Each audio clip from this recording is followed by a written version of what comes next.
Yeah. So our next headline has to do with Far East movement. Ooh. Yes. So in the news, they just recently signed a deal with China's NetEase, which is kind of like their equivalent of Spotify. But they do already have a 400 million person user base, so it's That's huge. wild. Yeah. So even like I guess American artists like Alan Walker recently like kind of got on because it's like a great way to promote your music, and Asians love their ADM. So Yeah. Because you were telling me about like the systems. Like, explain what the system is that they've signed them on to do. Yeah. So so basically, how I understand it is they're not commissioning them to just do an album.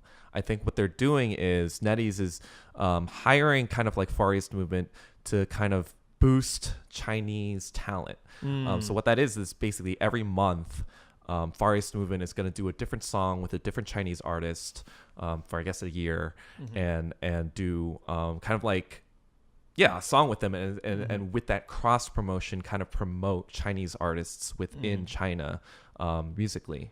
Amazing. I mean, like, that's amazing. Then they just released their first kind of collab, which is called Bamboo, and it's featuring Jason Jong and Kina Grannis and Kina Grannis from Crazy Rich Asians. Right. And if you have not downloaded this, here's the thing. This is my thing about Far East movement. Like, there is a half Chinese, half Japanese American. There is a Korean American, and there is a Filipino American.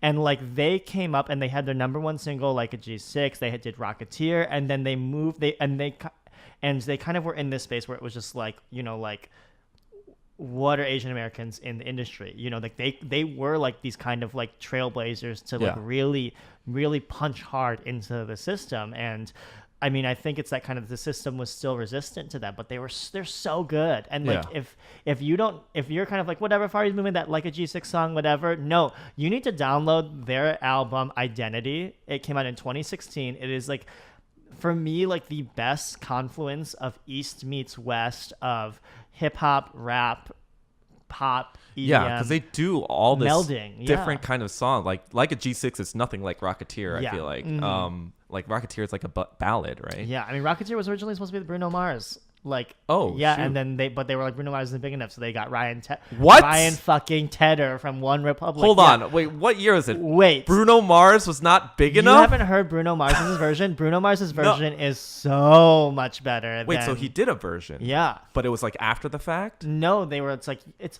so what happens in the music industry is like a bunch of people will record on a track. So like that song, The Middle.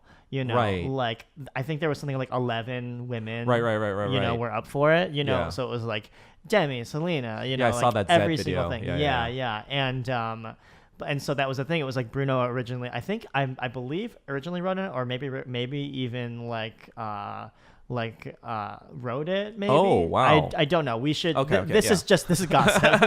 Yeah, you got to check the facts. Check our facts. Come back to us. But he did make a version, but it wasn't the version. No, the version was with One Republic, and I was just like, the Bruno one is so much better. Yeah, it's crazy. But Far East movement is just like, they're doing it. Like, they're putting their money where their mouth is, and they're also putting their talent where the money is. Right. And they have a lot to. I mean, the deal is rumored to be in the 7 figures. So they're getting that money. Ooh, yeah. But they all are also kind of like promoting Chinese artists, which is great. I think like Asian artists worldwide need some love. Yeah, well, I've been doing a lot of research for this script that I've been working on. That's at a production company right now, and there was a Billboard article. I guess I should have sent this to you. We could have even talked about this today. Sure. Because Dua Lipa and Blackpink just released a song together, and it's now in the top 10 streaming on Spotify right now. And it's like they had 7 million streams in 1 week. Wait, who's Dua Lipa? Are you fucking kidding me? Dua Lipa has the world record for the most streams of any album on Spotify, by a female, in 1 week. Which is, so she's like a British pop star. Okay. Dua Lipa, like New Rules, one, pick up the phone. Sorry, No, I'm- calling. Oh my god. Nathan's gonna kill me. He's What gonna is wrong stab with, me in the eye. Honestly, like straight people are like crazy to me. Like what do you listen to, straights? Hey, I don't I am understand. turning 35 in a month, so Jesus. Okay, you need to look up Dua Lipa. Okay, so Dua Lipa is like the number one female artist probably in the world right Okay. now. Like no joke. I'm gonna look her up right now. Like literally bigger than Ariana Grande Sweetener right now. Like I cannot believe you don't know who Dua Lipa is. Like literally this is crazy to me. And so she just did a song with Blackpink and it's like in the top 10 right now on Spotify. And Okay. but what Billboard's article was about is that we're moving into this kind of post language popular music. Oh. And because we're seeing this with Years and Years. They just did a song with Key from. So her song isn't in English. It's in... So it's half English and half Korean. Oh shit. So it's literally just Blackpink. I mean, Blackpink they all know English, so they sing the chorus in English because they all speak English. Sure, but sure. like their verses are all in Korean. And so we're seeing that kind of with Years and Years, who's another huge. You need to what the fuck is wrong with? Oh my god! Put up another tab and pull up Years and Years too. Like you need to get educated. This is exhausting to me. And so they just did a song with Key from Shiny, which is also amazing. And Right. but Key's his verses were in Korean as well. And so it's this kind of. It was a super interesting Billboard article of just like, oh, we're moving into this post language pop music renaissance, because we just had Super Junior release a song called Lo Siento, and so it's Korean and Spanish.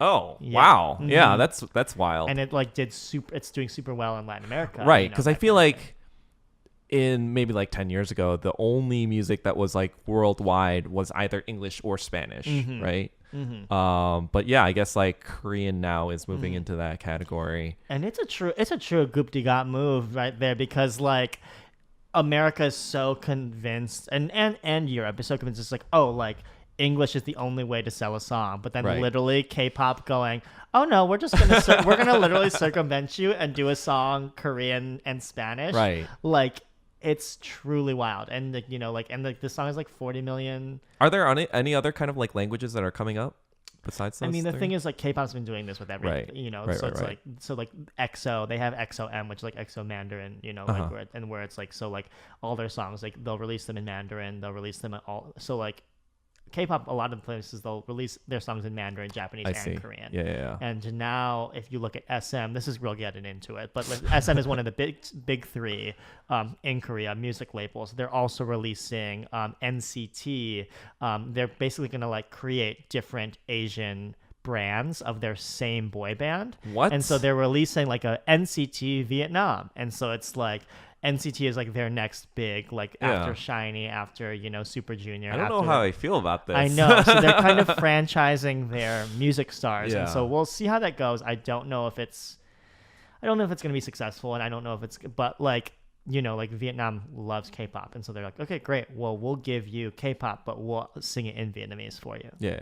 And so Going back to Far East Movement, and Yes. this bamboo and the Bamboo song. So I think Bamboo is the first song of this Chinese deal actually, because it is featuring Jason Zhang, who is a C-pop star. Yeah. So it was interesting because Bamboo not only is part of the name of the title, it's what they use in the instrumentals. You have this kind of like Chinese sort of influenced music now, which was kind of interesting to me. Like, we're going back to like what Asian music kind of sounds like, Which I love, because it's like, it's kind of like sometimes we shun where we're from for so long, Right. and it's not even that we're from there, like, 'cause I'm from Ohio, but I mean, like, if someone perceives me as something, then it's just Right. like, yeah, let me like love that part of what you see in me. and I'm Like, sure like our DNA has some some confluence back there. Yeah, exactly.